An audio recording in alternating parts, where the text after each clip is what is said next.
Hello everybody and welcome to the It's Okay to Cry Entertainment Podcast, your weekly one-stop shop for game design, game talk and much more.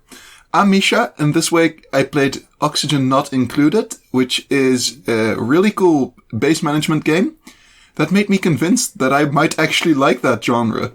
Well, I'm Arthur. I played a lot of Mark of the Ninja Remastered this week. Really great game. I love the stealth system in that, so good 8 out of 10. Name is Dan. And this week I have actually only played Planet Coaster. By the way, check out the game channel. Link in description. Good plug. Yeah, no, I genuinely didn't play anything else. It takes a lot of time to make those videos. So, okay, over to Lyndon. Dedication. Yeah, so I've been playing Assassin's Creed Origins, despite what I said about wanting to play Assassin's Creed 3. And even though I didn't love it at first, when I played it about 2 months ago, I've now played it with a controller and just taken the time to enjoy it, and it's a really good game. It's just amazing. So something that I was thinking about recently is about online board games. Because not too long ago, you might know this, there was a Humble Bundle that had a ton of virtual board games by the same company. And they're all pretty fucking great games. Most of them I have played in real life, and I absolutely love. And I will play again many times, probably. So it was an absolute no-brainer to just get that and, have something to play with friends in quarantine, because we can't play those games in real life. And I had strong mixed feelings on them. Because on one end, it was fucking phenomenal to be able to properly play those games with my friends online, far apart and have like the same exact stuff, right? So we don't have to learn a new game. And suddenly we went from having, 1 or 2 games that we all played to like having this whole library of games that everybody had played before, which was amazing and absolutely amazing. Special shout out to Scythe, which is an amazing board game as it is. And the online version is pretty great as well. That being said, Here we go. I was particularly not a fan of the UI in most of these games. As in, not just I wasn't a fan, but I thought the UI was objectively just very confusing. Because I felt like the UI wasn't made for gamers. It was made for board gamers. Mayhaps? I mean, to join in with Misha's rant about that company's UI, they made sliders where I can't remember which one it was, but either you can't click to toggle. Yeah, you can't click to toggle. Yeah. There's a slider and you have to click on the button you want to move and then move it. But I mean, that's not so bad. There's a case to be made for that, actually. I didn't dislike that much. Oh, well, but it's... Yeah. There was one game that had a UI consisting solely of pictures. So there was no text in the main menu. The pictures did not have an explanation with them, except if you hovered over them for like really long, To me anyway, the pictures weren't immediately obvious. Which means to be able to navigate the menu, I had to go over every button and like hover over there for like 10 seconds to be able to find which button was multiplayer. Yeah. Someone thought, UX, that's like design and stuff. That's art and stuff, right? Let's just hire an artist. To be fair, the games look very pretty. I'll give them that. They did a very good job of, like, the games look beautiful. You feel like you're actually playing the board game. Right up until the moment that it's your turn. And you have to deal with the UI. Which was a bit of like an immersion breaker, because like the immersion they were selling wasn't just the game, but it was the immersion of playing the board game with my friends, which I loved, and it's great. I'd still recommend pretty much most of those games. Yeah, the experience of just being able to play your board games with your friends online, especially if it's a board game you already know, that's just everything you want, really. That's yeah. And I also have to call out, which I find very respectable, that they have like most of those games have one computer multiplayer where you can sit with multiple people on the same computer and play the game, where your computer becomes the board game, right? Yeah. Which means through Steam's remote play together, You only need one copy to play it with any number of people, but it's very awkward because it's on one computer. Yeah. I find that very respectable, because it's very close to that, like, okay, I've already owned this board game. I kind of expect that not all of my friends have to also pay to be able to play it. Mm-hmm. Even though, again, this comes back to the same thing. It's completely reasonable to expect that. But also kind of, I don't want to make my friends pay for a digital board game that will, in a few months will probably be able to play physically again. So I thought that was very respectable and absolutely worthy of a shout out. I think I have very strong feelings about digital board games. But I think it's also kind of hypocritical, but as we discussed, we are, so that's okay. Well, no. I am really against cheating in games, because cheating breaks the experience that the game is supposed to provide. So if you cheat, you're actively not playing the game, kind of. You're actually saying, I do not want to play this game, so I'm gonna fuck it up, yeah? Yeah. In a sense. However, we all had that board game where you just want to fuck around with friends. We all had that game that had an extra rule, like a house rule or multiple house rules. Or you're like, this rule, bye-bye, Lumen. This rule sucks. We're not going to do that rule. And that's in my opinion, what makes board games very personal and great experiences for, a group of friends. And you can't do that in the digital versions because they're all digital rules, like in a video game. So to ignore a rule or to add a rule, you either must, like, some rules you can add because there's like, you can just say, oh, this is forbidden to do, or something like that. Yeah, sure. You can't do this. That you can do because that's just restraints. But if you have, like, I know that some house rules go pretty far, like with extra tokens and stuff, you can't do that. Unless you trust other players to keep track of that at home themselves.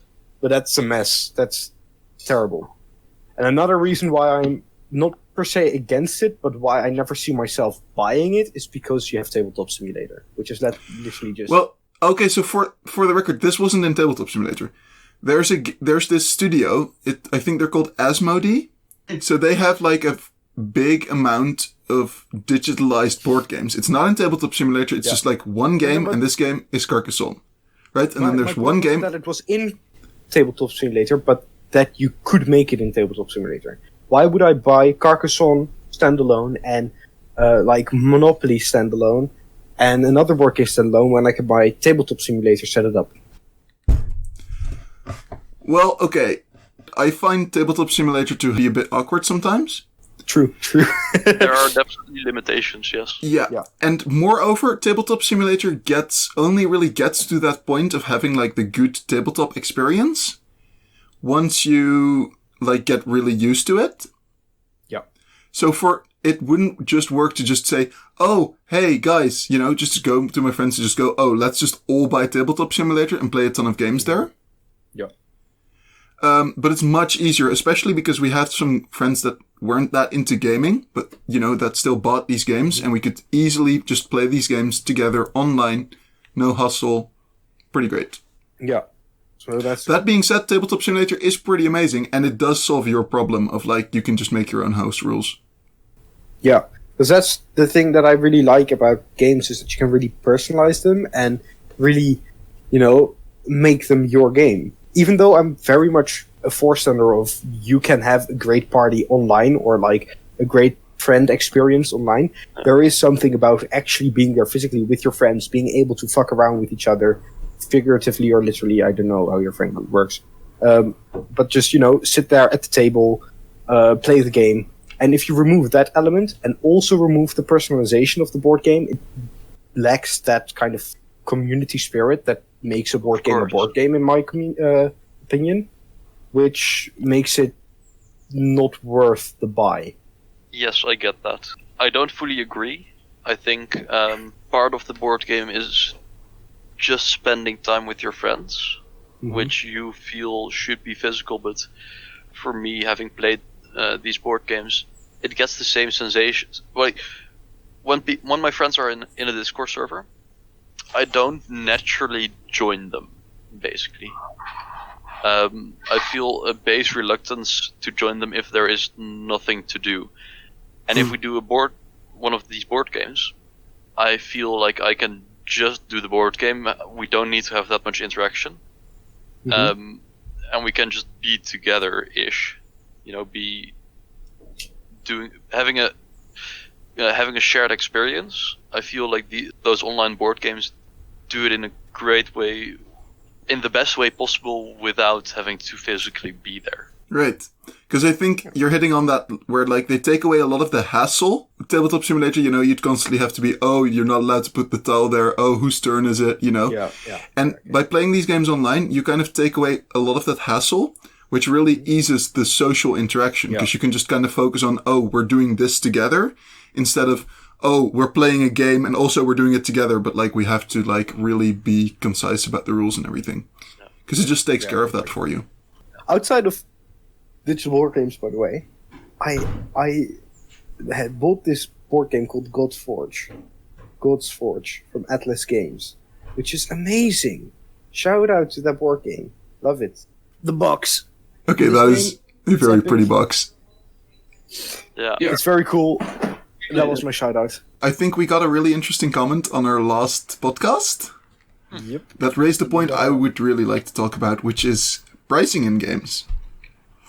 And the first thing that I found really interesting about this, when I talked to my parents about this recently, is how the prices of games can really influence what games children get to play. Because, for example, I was very lucky, and I am in the group of children that would, see games and be like, this is so fucking cool, and, like, have that one friend who had a Wii at their home. And then, all year you'd go over to their home and play Wii at their home. And then at some point throughout the year, I got my own Wii. And I realized how incredibly lucky I am to have gotten a Wii, which is such a fucking, like, amazing console with so many good games on it. Yeah. But I also realized that there might be, people for whom that is not so much the case. Yeah, I was one of those people I worked really hard for the Wii. It was, I also had a friend right across the street. He had one. I can't remember if he had an Xbox, but we played a lot of games with him. He had Minecraft. I didn't have Minecraft for a long, long time. And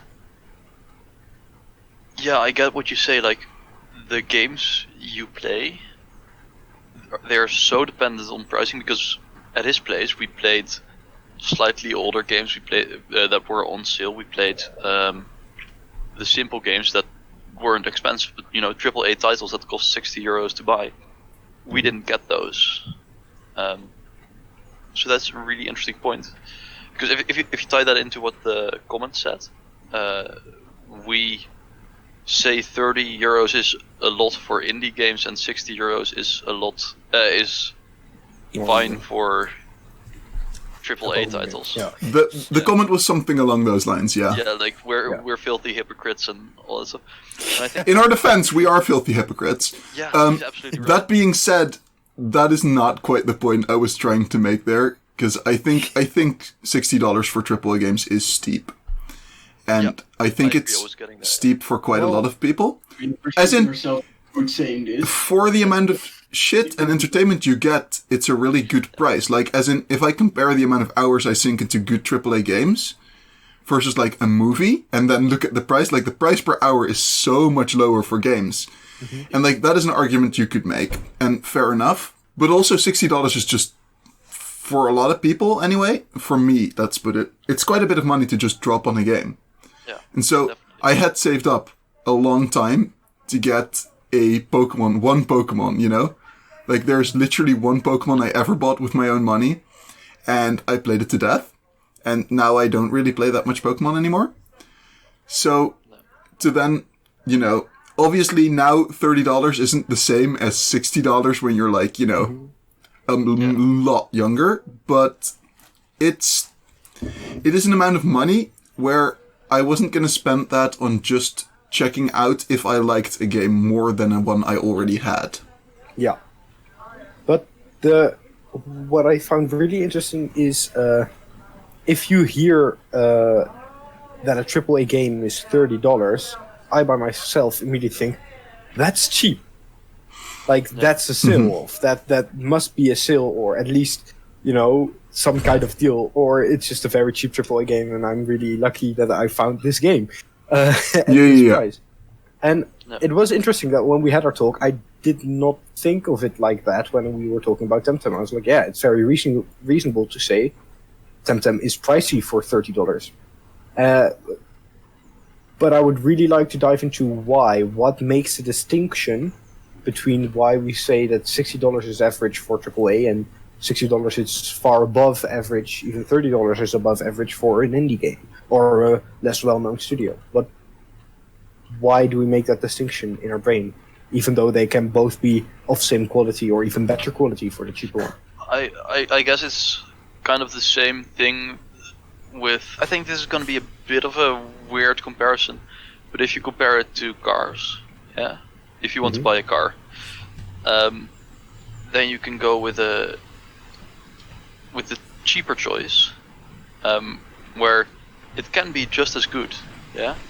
You can enjoy a Volkswagen just as much as you can enjoy a BMW. It can be just as good, but with a BMW you're gonna get a better car.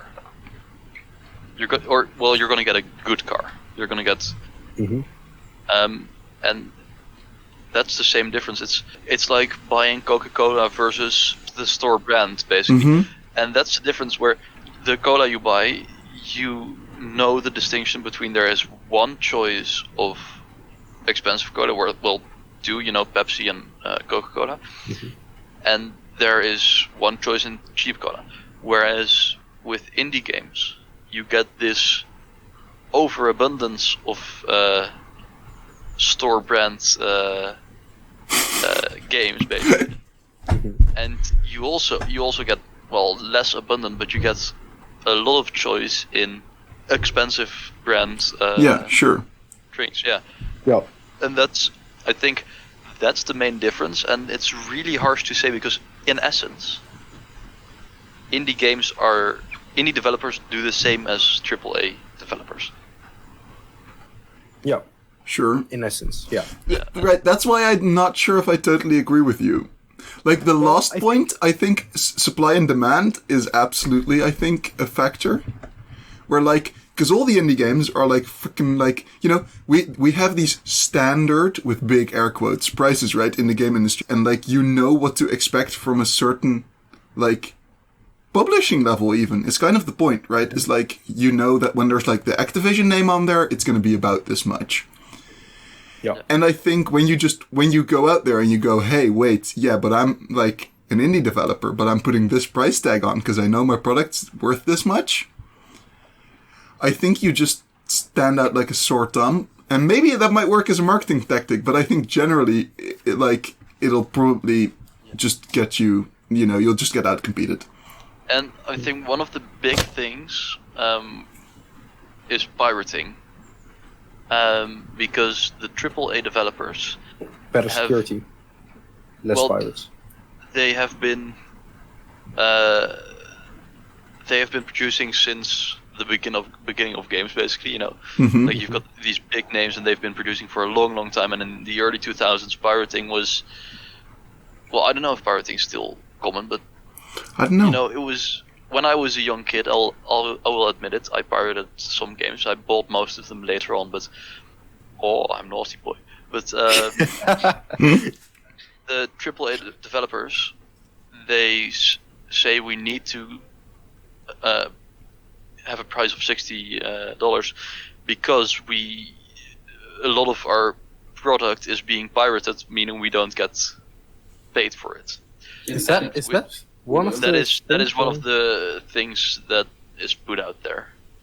And with indie games, pirating is for indie developers. It used to be that everybody who bought the game, that they were lucky for every copy of the game they sold, basically. So they said, "Hey, thanks for buying," and then if they didn't really have an idea of how much it was pirated, and they were like, "Well, we just assume." We're just grateful for every copy we sell. Whereas the AAA studios, they think of pirating as a loss, basically, as a sale that has not been done. So they need to, they need to make up for the money they didn't get. And I think it's not entirely right, but it's I don't think that plays that big a role anymore, though. I think even if I listen to your point, it kind of makes sense. But then again, doesn't a higher price tag kind of induce pirating? Like, if a game is $10, at least, am way more likely to think, sure, $10. Yeah, I'll buy $10 for a game. Though if a game is like $60, I'm like, well, not anymore, because I'm not a dick to the industry, because I'm part of the industry now. But this for me, or some people might think, $60, that's steep. Is there a pirated version out there? Yeah, but I think the thing is, $60, I think, is the sweet spot where it is somewhat affordable and you can still justify buying it. Yeah. Because, I mean, the leap from free to 30 is bigger than 30 to 60, if you know what I mean. Yeah. Yeah. Like, the barrier to buy a product from free to well, say half the price you want for it, there's a big jump, you know. But you start getting a diminishing barrier if you make it more expensive, and then at some point, at some point, obviously, it starts going back around. Yeah, but then what make the distinction in my mind is kind of like what you said with the off-brand Coke and the Coca-Cola Coke. Is that it's also the reply I gave to what's his name again? I'm gonna plug his name because we didn't yet. It was Zomf Grolf Lemau 1337. Thank you for your comment. So it's kind of like trust. You know that this is a big company. You know that what they make has a big team behind it. You know that they have a customer service. You know that what they put out is generally good quality. Well, okay. But then again, haven't we just had like a mirage of like, you know, it's been better. I think it's really been better recently, but we've had like this mirage of like... We had a big distrust, but I think that's one of the reasons why the indie industry is so big now, because a lot of people went searching for alternative games because they didn't have trust anymore in the big companies. But like if I say, well, there's a new Mario coming out, you know, that's going to be a certain quality. That's going to be a certain, you know, a certain amount of effort in there. There's going to be a certain amount of playtime. You know, the experience which you're going to get. Yeah, you know, it's going to be a fun platformer for the family. It's going to be great. You know, dumb humor, very colorful, very Yahoo. You know what you're going to get. You know that there's a certain quality behind it. And even if that game fails, if that game doesn't live up to what you believe it is, it's disappointing because it didn't live up to that expectation. Not because it was a shitty game. If you buy a shitty game from an unknown developer that you've never played a game of, that you never heard of, you're like, well, that's just a shitty game. Yeah. But if you play a shitty game from a brand that you're familiar with, that you believe makes good games, you've played good games, you're like, oh, this is disappointing. This is a bad game. Mm-hmm. Because you know that they can make good games. And I think that because we know there's a certain quality to it, it's easier to put money down for it because, well, you know you're going to get a certain... You know you're going to get a BMW car. You know there is a certain quality in there, and not some unknown that can. You know you don't know what kind of style games they make. You don't know if you like the game. You don't know what the quality is. Maybe it's full of bugs. You don't know. Besides that, we're just hypocrites. That's Also, conclusion: we're hypocrites. Absolutely, but we try to be better. We try. So at least we addressed it. Thank you for keeping us grounded. Yeah, and it did kind of wake me up when I read it. Like I was like, yeah, this does make sense. So thank you. Yeah, I it's might be more aware of the prices, the higher end ones for AAA ones, and the lower end ones for the indie ones, just to see it more relative to the game and not. I'm gonna open a bottle of Coke. Sorry, friend. We're talking about it, so let's see if I can get the sound. Lovely sound of. Ooh, yeah. Speaking of which, Zero. Coca-Cola Zero, Coca-Cola Light. I'm trying to keep the brand out of view. I don't know if we're getting trouble for the. Yeah, no, that's pretty fun. Like regular, zero, or light when it comes to sodas. Regular. I'm a zero boy. I grew up with light, which I don't like the taste of, but then because I grew up with light, the regular ones kind of tasted too sweet for me. Yeah. Generally, I can't take. But the light ones are sweeter. They're not sweeter though. Coca-Cola Light is sweeter than normal Coke to me. Different. They've got a more thick flavor. Yeah, but they're not. They have a thick flavor, but they're not sweeter. Like with regular Coke, I really taste. This is sweet, you know, and this is not a bad thing because it's supposed to be sweet. But I like zero more because it's less sweet, and I don't like to have too sweet drinks. So that's why I'm a zero boy. All right. Zero boy. Why am I doing this? I'm a regular boy. We're making finger signals. It's not going well. While we're talking about online socialities and stuff, I was watching a video of Trolligarchy, I think he's called, about Habbo Hotel, which still exists. Yeah. About, the video was very interesting about teenage capitalists and financial crimes, both videos, very cool. But that's not the point that I want to make. I was watching this with my mom, and she didn't understand. She was like, but why do you keep playing that game then, if it's so shit? Yeah? If it's so scammy and stuff. And, well, Trolligarchy said this in this video. They make it very hard for you to actually share other platforms with your friends.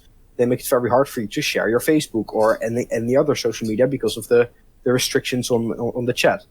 So it's very hard to actually link another place to talk to your friends. And that kind of broke my mom. She didn't quite understand that you could have friends that you'd never seen before in your life, anywhere, that you have zero contact with except in a game. And I was like, I found this so, for her, that idea was alien, and I found it so alien that she'd never thought of it as being possible, because I'm like, yeah, of course it's possible, you know, I have some of those. And it made me think that when is a online friendship? Because we all know, like, you have to be more, you can be more trustworthy or trusting in real life than online, because, you know, it's still online and you can get screwed over. But, you know, so when do you trust an online friend as much as you trust a real life friend? When does that come? I haven't seen you guys in life in, what is it now, 4 or 5 months or so? And I actually feel like every time, it's nice when we do like these meetings and we see each other online, but it just isn't the same to me as when we are in real life and we're just programming or like raiding Five Guys.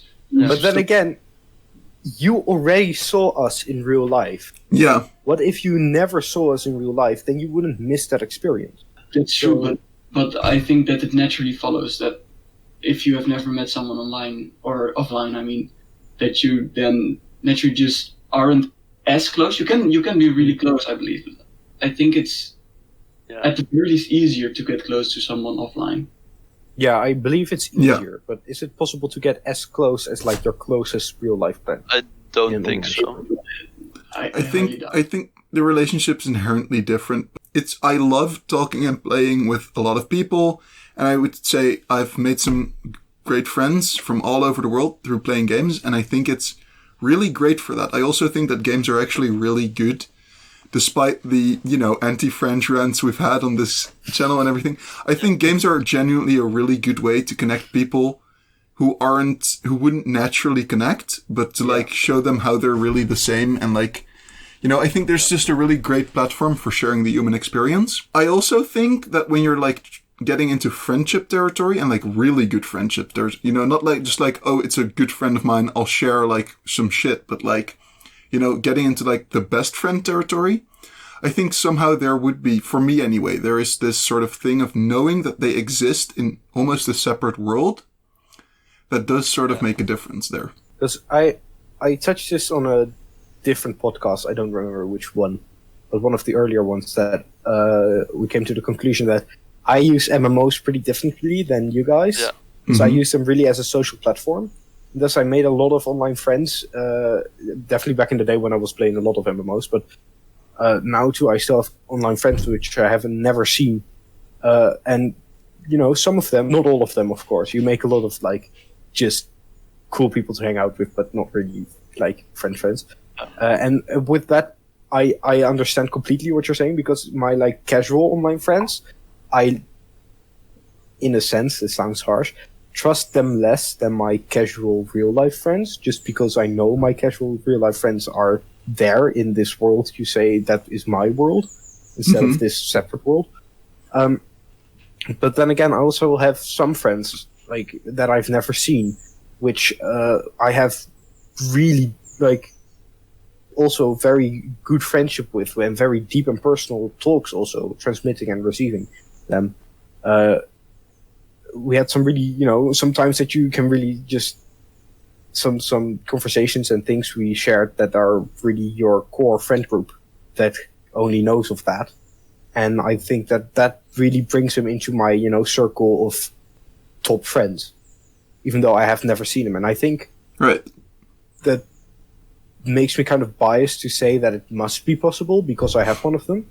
And because I am such a good friend with him, it feels really shitty to say that, I could never trust an online friend more than or equal to a real life friend, because I don't feel that's true. I don't want to feel that that's true. No, I get that. However, I feel like for me, I've got a group of friends where I met most of them on Skype, and for a long time they were this abstract group of people which I enjoyed playing games with and who I liked, and we had good conversations and all that stuff.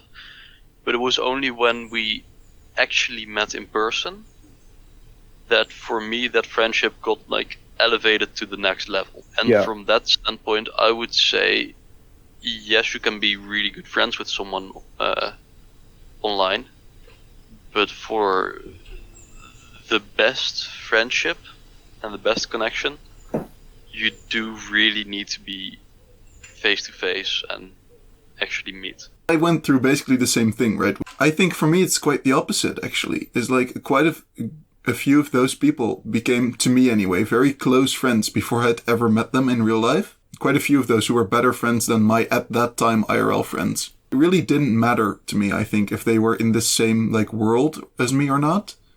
Mm-hmm. So I think I might actually be have a different opinion than I initially thought. But I think it depends a lot on the group dynamic. If you boil it down, because if I think about my online friendships, there is something that honesty is very important in friendship. And absolutely. Solely by being online and even though you might be open about stuff, kind of anonymous, it facilitates honesty. Because, if there's someone right in front of you and you're like, yeah, that kind of sucks what you're doing / wearing / saying, that takes a bit of courage, because right. This is a person right in front of me. While online you feel more open to show that honesty because you don't feel the repercussions that fully, which then facilitates honesty, which means you can build a strong connection with someone because you can be fully honest with them and they with you. So I think if you boil the whole thing down, it's how much trust do you need to have in someone before you can feel safe that this honesty you're building up can become a friendship. It is really quite possible that your best friendships are online. Yeah, absolutely. Mm-hmm. But the best possible friendship still for me feels like it's offline. Or a combination of both. I got hit a few days ago, or a week ago, I got hit really hard with a slap of nostalgia. And not the positive nostalgia, but the longing for older days. And I don't know why that just happened. It just happened. But what I really found is a little message I want to give to all of you. There was this guy in my friend group who made vlogs, just small, stupid vlogs. And if you ever think of doing a vlog, how serious or stupid or whatever, just, record stuff, do it. Because it's hilarious to look back to later. I had the best, I was sitting in my bed watching all the vlogs he made in one sitting. It's the best ever. So if you ever have think to yourself, I might do that, or should I do it? Just do it. It's fun. Record stuff, or just note stuff down, log stuff. You're gonna have a hoot later. So that's the little message. I'm picturing you now, like, with a bucket of ice cream on your bed, crying behind the laptop. Oh, no. So what I'm really curious about, Dan, tell us something about your DS games.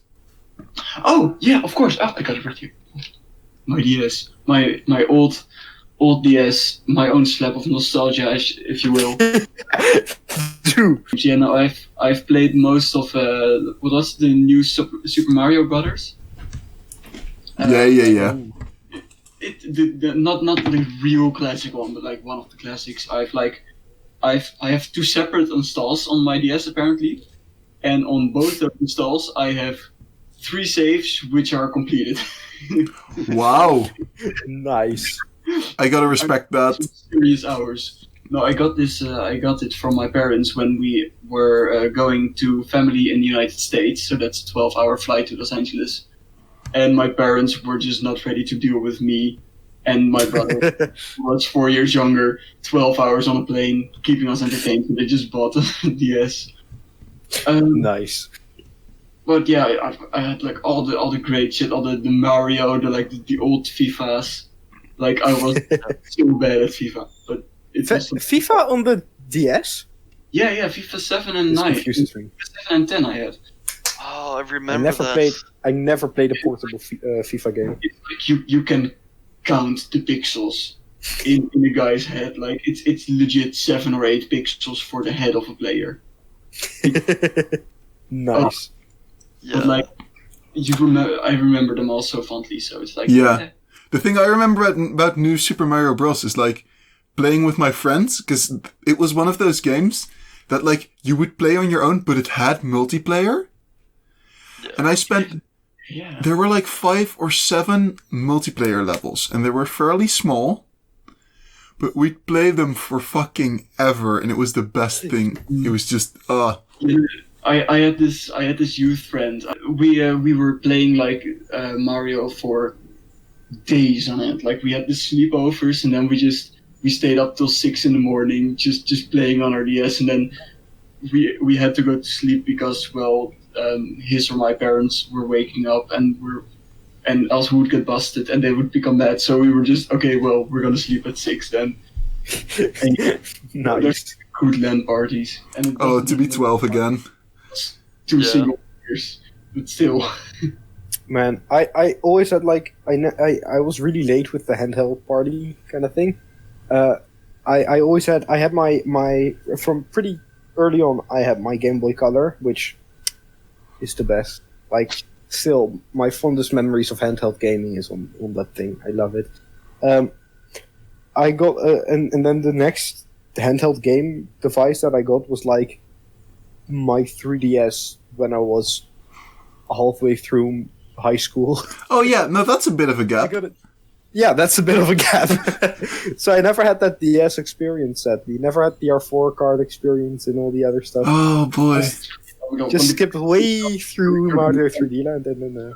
I loved the 3DS was also a very nice thing, but I think that was just like, you know, that when you're young, portable gaming is so much better than, in my opinion, than house like home gaming, because you can take it to school and play it with your friends, and go to his house and play together because it's really portable. That's what's great about it. Mm-hmm. And I think I was just like in the last year that portable was still better than home gaming, and then it switched around for me, and I'm like, well, these are cool games, but I'd rather, when I'm home, play big games home. Yeah. So I feel like I didn't do my 3DS justice. That's why I've kind of, in the last few, like in these Corona times, I've kind of been picking it up. After Dan said he found his old one, I was like, I should try to play some more of the games. So I picked it up and, started playing some of the games, and it's really fun. Like, I love it. I've been playing Icarus Uprising, I think it's called. The Icarus game, and it's so much fun. Isn't that the reason that Pit is in every Smash game? Yeah. Alright, okay. Yeah, that's literally everything I know about the series, but cool. the very best handheld experience I've ever had was with that same youth friend. And we both had an iPod Touch. This was in like late 2011, something like that, like maybe early 2012. And we both had like little to no money. Like we were not allowed to work yet because we were too young, and we had like €5 a month from our parents. Yeah. So we had the Minecraft Pocket Edition Lite. Hell and yeah. This was not in the days where like Minecraft Pocket Edition is now practically Minecraft Bedrock Edition and like this very big and complex game. No. This was the time when Minecraft Pocket Edition, even the full version, had like 50 to 100 different blocks and had limited size worlds and was pretty Shitty. But we had the light version, and the light version, okay. And I'm also gonna tell you how just atrociously bad I was at gaming back then. The light version had, let's see, I think 20 blocks in total, plus some like grass and stone, but they were not in your inventory, I believe, for some reason. But it took me 2 months to figure out that you could scroll down in your inventory to see another row of blocks. There was only one other row of blocks, and it had like only cactuses and bookshelves and some like those things. But just I remember playing that game. It had multiplayer. Playing it and for also just nights and days and just always doing it. And then one day, like he was like, "Fuck it, I'm buying the game." It was €5. That was like a month worth of like pocket saving. money. Yeah. And he bought it, and there were like so many more books, and I was oh my god. And then like I logged into his Apple ID and I downloaded it as well because I was cheap. And I still have that iPod Touch laying in my and still all those saves are there. It's so slow that it's like it takes ages to like go through them. But yeah, that's like one of my fondest youth memories. So nice. Do you guys remember when Minecraft had an in-browser version? No. Yes. I mean, yes. I know Minecraft. Because this was how I got to know Minecraft. It's like a good friend of mine was like, "There's this really cool game, and it's like on a computer, and it has blocks, and like this was my introduction to Minecraft, basically, right?" And I'd go over to her house and we'd play Minecraft, and it was like in the time where like I think the Nether came out like basically around that time, and at some point we were just like, there's this when you make a portal with obsidian,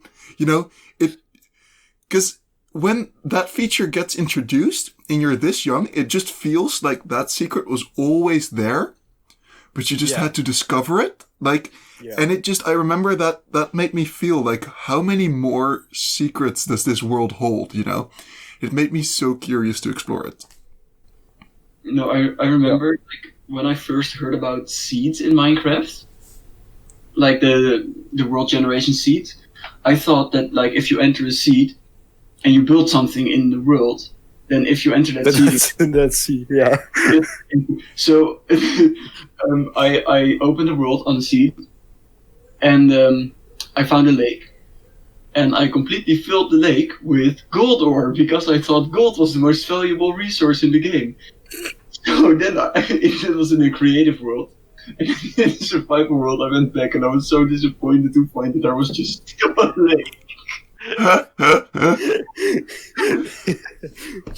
Nice. I'm a little ashamed that it took me over 2 months to find out that like I often found like this weird brownish stone, like stone that had a little bit of brown in it, and I hated it because it was so ugly. It took me 2 months to find out that was in fact iron ore, and you could smell it and you get iron. Nice. I have to say I was pretty epic gamer when I started. I started playing Minecraft pretty early, and I was. I remember that this is in the trend of telling our darkest pirating secrets. I pirated Minecraft not for myself. I bought it for myself, but I pirated Minecraft and put it in all the school computers in my in my elementary school. So we had this like little computer lab with these blocky old computers, and I was like, "Hey, kid, you want to play Minecraft?" And it's like, "Yes." So I had this little USB drive that I put into it, and then I downloaded Minecraft, the pirated Minecraft version on there. I was like, "Good luck." And then you could just log in with bullshit password and username, and you could play Minecraft only single player though, but you could play Minecraft on all the computers, and I felt so proud. I was like, I brought Minecraft to the school. Hackerman from a young age. Hackerman from young age. Oh, I remember my high school. We used to have this like no laptop policy, right? Because there was like, there's school computers. You don't need to bring your own laptop, right? And except for me and a group of like other people who were like allowed to have it to take notes, and we'd have laptops, and that had been going on for a while. So when I got to like 4th grade, I think, you go to like a different group, and the person who manages those classes was like, well, I've seen so many people take notes on laptops, I'm confident that this is going to be all right. People can bring their own laptops to school. And this went surprisingly well for like a whole week. And then I think there was a point where you would sit in like the far corner of the classroom and you could see literally half of the class playing Minecraft and the teacher looking at the other half of the class. And then the teacher would look over and it would just swap.